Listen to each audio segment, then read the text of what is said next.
Hi, I'm Shazia. Hello, I'm Elin. And we're here making our second video all about Welsh politics with Amelia, who's the Deputy Leader of the Green Party across the UK. Thanks so much for being in our video, Amelia. Thank you for the invite. Well, there's loads going on at the moment about the Green Party leadership. Yes. And Natalie Bennett standing down. Yeah, What do you have to tell us about that? Tell us some gossip.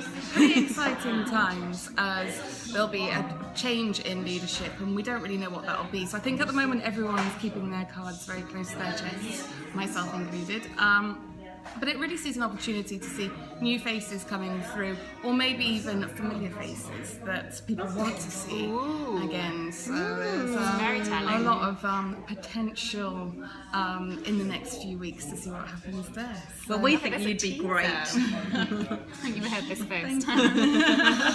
So lots going on in the Green Party. Is there anything that's caught your eye in Welsh politics this week?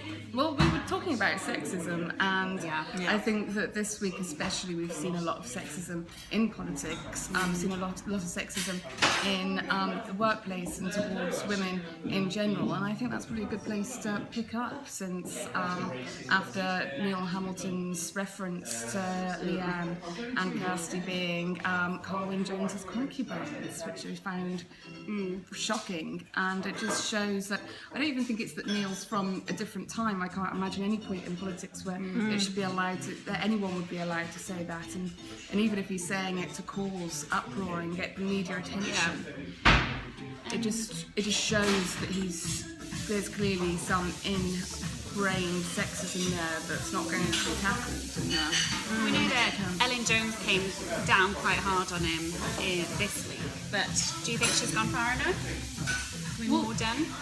I think that we need to be challenging sexism in politics as a whole. The fact that, I mean, as Shazia has pointed out, the cheap date reference and other aspects in politics, that we need to be setting the bar much higher as to what sexism is, because the second that we just let things drift under the drift away, exactly. It is interesting. Last week, of course, almost the same week that this has all been talked about, the BBC came out with a story, didn't it, about the words that are allowed to be used in the chamber.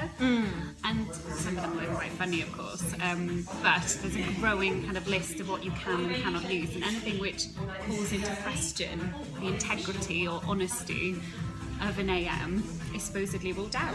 And really, sexism should be in that same bracket about anything, we wouldn't tolerate racism, homophobia, it's one of those last bastions, isn't it? Absolutely. And I just feel a little bit like, what kind of message are we giving young women that want to go into politics? And is this sort of rhetoric that we see in the Welsh Assembly and that we see with all this sexism in the Welsh Assembly, is this putting them off? What do you think, Amelia? Well, I think there are so many things that put young women off getting into politics, and I think there is a fear of what young women can get called out on, because I think being a young woman in politics is especially hard, because not only do you have to combat the everyday sexism, but then the assumption that maybe an older generation has a monopoly on knowledge, and that I can say word for word what someone like Caroline Lucas would say, even what Jeremy Corbyn would say. But if I say it, it would be classed as naive.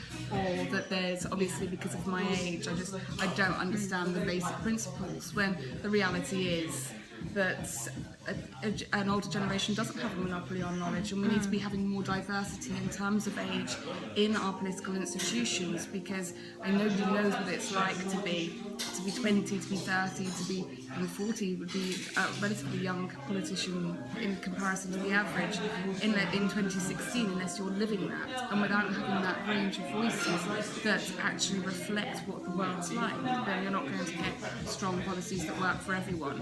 You'll just get policies that mainly work for an older generation. Fantastic, that's great. Well, we're actually here in Chaiaholics because we're talking Welsh politics over supper. So we think our main courses are about to arrive. So we'll be back after we've had a bite to eat with the second part of our interview with Amelia. Excellent, thank you very much.